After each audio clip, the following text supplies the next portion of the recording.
with a style and a sound all your own, Matty Marz. You are making waves while you're making headlines. For those who are discovering you for the first time, seeing you with Nu Eyez, may I say, what is it that they should know about you and why you create what you do? I think it's so funny because, you know, every artist has their reasonings as to like what makes them create and what kind of like drives them.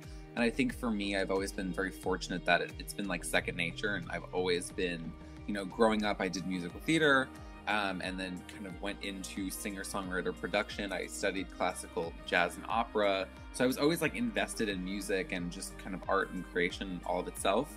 But it really, for so long, gave me an outlet for me to, you know, kind of create who I wanted to be in a lot of ways. Because I felt very othered and very like, you know, didn't feel like I fit into any, you know, group settings or communities, and just kind of, I grew up very like very much the weird kid. And so, you know, cultivating like a look and sound, you know, took many years, and it took a lot of experimenting and really studying a lot of different genres of music. But it is essentially a part of who I am in like the greatest capacity. And I always say that there's no differentiating factor between like me as a person and me as an artist, because they're very, you know, intertwined. But I think people finding me for the first time will find someone who is a little bit out of the box in terms of like the normal pop landscape, but someone who can embody many different, you know, styles, sounds, genres, and also even like, you know, characters to a certain degree. I think sometimes writing and creating, I'm able to like take on a certain persona of whatever I'm writing about. So yeah, I think that hopefully covers it. I could go a little further, but I can talk on and on about that. No, I think that was good. I think that was good. Yeah, so it's, you know, it's interesting because with Awareness Ties, we are all about rated O, right? That original and organic content to raise awareness. And so it sounds like you definitely fit that rating for sure. Yeah, appreciate you. You know, so yeah, you've studied, you explored a variety of genres. I'm curious to know, what is it specifically about pop that provides you with this sense of safety, this sense of solace? I think it's really funny because pop music in a lot of ways like raised me. And I think that especially, you know, I think also being queer, that definitely has a sensibility to it that, you know, growing up feeling like an outsider. Pop music is such a comforting place because for so many people, so it's deemed as almost like commercial or like, you know, artificial. But I kind of grew up in a period where pop music was like the lifestyle and like the bread and butter of media and culture at the time. So I had like, you know, Lady Gaga, you had Katy Perry, Kesha, Nicki Minaj, you know, all these kind of people, you know, Taylor Swift, the list can go on and on. But I kind of was really raised in a period where it was all kind of like cultivating in a brand new way, and pop was like fresh and exciting.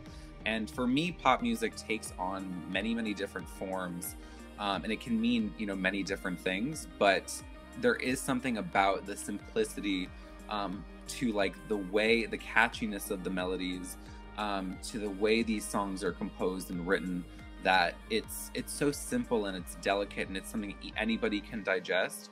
But at the same time, creating pop music is very complex, and I think there's a lot of layers to making good pop music. And you know, you have to know what you're saying, you have to know what like narratives you're tapping into, what genres you're tapping into, and it can be the simplest thing. Like, you know, my new single is called Pretty, which is very, you know, simple to the cut, you know, precise word. But it's a song, it's a word that also took on many different meanings for the song. So that's I think a good example as to the simplicity but also complexity of pop music. And it also allows me as an artist to kind of be whoever I want to be. Like I said before, you know, I can be a character for 3 minutes, I can be honest for 3 minutes, I can, you know, shape my world how I want to see throughout, you know, through synthesizers and melodies. Oh, that's, yeah, no, that's really, really fascinating. And I love how you say that I can be a character for 3 minutes. I can be honest for 3 minutes. It gives you that flexibility of expression. And Yes, exactly. yeah, that's really awesome. So let's talk about this new single. So Pretty launches on June 25th, so a couple days away here. No. Yeah. So with this track, and so quoted here, I want to say, you intend to take us to a technicolor dance floor, a vintage pop anthem that will make us dance through our tears. And if that's not just like fun and awesome and intriguing, I don't know what is. Tell us the story behind the song. So Pretty is actually, I've had it for about probably like 2 years now. It's been, kind of in the oven and baking, and a lot of my work kind of I've been sitting with for quite some time to like let it marinate, because I just kind of, that's how I like work, is I'll start something, then I'm like, okay, this is great, and now let's let it sit for a little bit and let's, work on some new things. So I'm really, really excited about this one, because it feels like it's a narrative and a song that I've almost been like waiting my whole life to write in some ways. So basically it was inspired by 1950s like doo-wop. That's like how the initial idea kind of got rolling. So I was inspired extremely by like the Ronettes song Be My Baby. So it starts off with this drum melody that's just like dun dun dun crash, dun dun dun crash, and I was like, wow, that's so hooky in and of itself, and it so like draws you in. So I was like, I'm gonna try to reinterpret that and make it something my own. So that was one of the main inspirations, and I wanted to create a song that felt really of that era and really, really vintage, like 50s, 60s, but then also kind of maintain, both a pop overall sheen, but also kind of give it an edge with, kind of modern, post-punk influence. And so the song for me, it's a song about escapism, and it's a song about essentially creating and crafting the world you want to live in, even if it's in your own fantasy and it's in your own, brain. That doesn't make it any less real. And so the first, lyric is, I spend my Fridays all alone because I got no friends to call my own.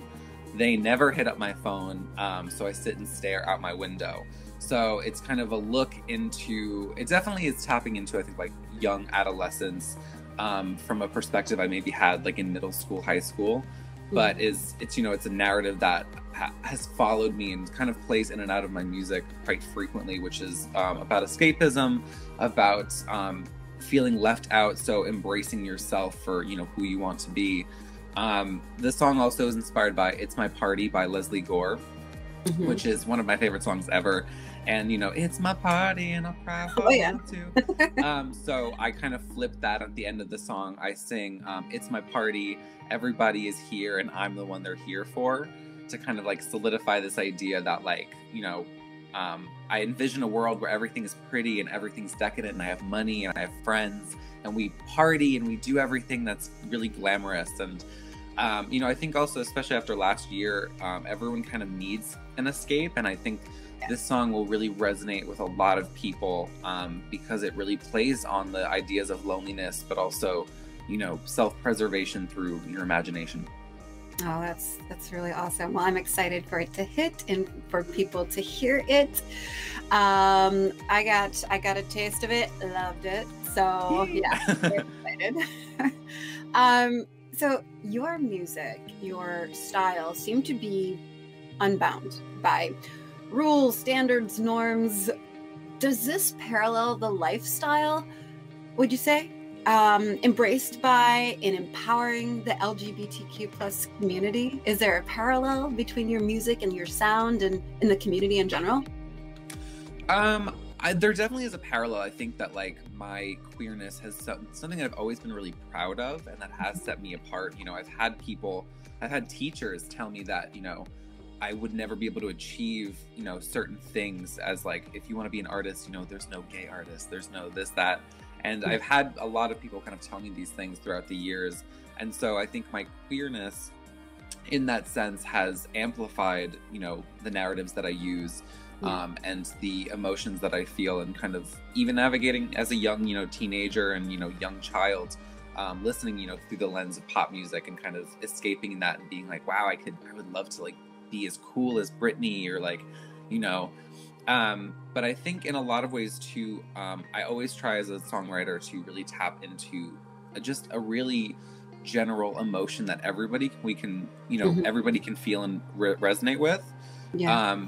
So I think it's funny because I meet people and they're just like, oh, you're not really what I expected. You're a lot nicer and you're very like calm and very just kind of like grounded in that way. Because I'm very much just like, yeah, I'm like a person, but I also like make music and I'm an artist. Like, so I think that in terms of my resilience and my confidence, it definitely is in a lot of ways tied to my queerness and also, being who I am. And I think everybody needs to be exactly who they are, whether they wake up and they feel more masculine or whether they wake up and feel feminine, or, I think everyone needs to digest their own authenticity in their own way. But in terms of lifestyle, I'm very like modest in a lot of ways. Like in terms of fashion, I love to dress up and, I love extravagance and whatnot, but I'm also very just, humbled by emotions. And I try to remember that every day, is a blessing. And that I'm not better than anybody else because I can do, I can create and do these things. And that, I just want to do the best job best job I can do while I'm here, while also inspiring others. So I think it isn't in some ways, and it also is not. Well, I mean, I think that, and you nailed it, I think, that specific word, authenticity. And I think that your sound, your style, that it really does inspire people to embrace their own authenticity. To see the way that you do it is, yeah, I think it's inspiring. So thank you. I appreciate that. So happy Pride Month. Yeah. That to all the members of the LGBTQ plus community and all the allies in support of the progress that has been made, yet aware of the progress that still needs to be made. Is there a message of your own that you would like to share? Definitely. I think that we are in such a pivotal time in, world history and, individual cultures that it is, now more than ever important to embrace yourself for who you are. And I think that, Pride Month can also come with a lot of loneliness for a lot of queer people because they expect that they need to be a certain way, or like, it may be a kid in like the rural part of America who can't celebrate Pride Month, who listens, to those records and, goes on the internet to like tweet and, have those communities online.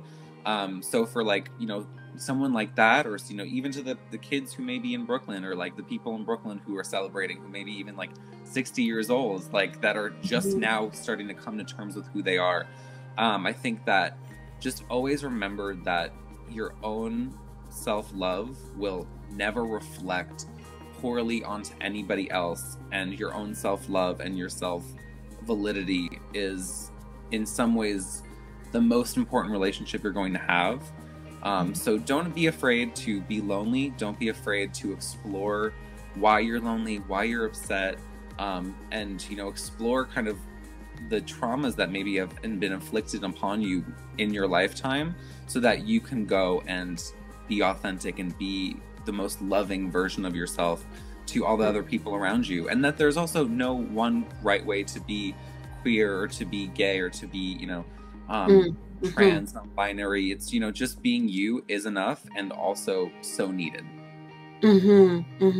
I love that. And again, how you say that self-love is so important, but that self-validation, like to validate yourself, and you don't need an external element to do that. That has to come inside you. And so yeah, I think it's just important. It's funny because Nu Eyez is very much about that, where like it's same kind of strain of emotion, where I guess I write a lot of like self-empowerment anthems without like trying. But it's just, that's just genuinely how I feel, is like, when you are disregarded by everybody, and when your some friends leave out of your life, or, you lose that job, or you lose that place to live, the only thing you can do and you have control of is how you view yourself, and, going internally and making those judgment calls as to like, what, I'm not going to give up on myself. I'm going to be the one to rise above it and, come out on top, because I'm doing it for myself and, you know, for no one else. And so I think that a lot of, you know, queer people, but also everybody in general needs to hear that sometimes. Right. That's awesome. Well, thank you so much for taking this time, allowing us to get to know you, and helping us all become a little bit more aware now. Thank you. It was a pleasure. I'll do it any day of the week. I hope you have a great day.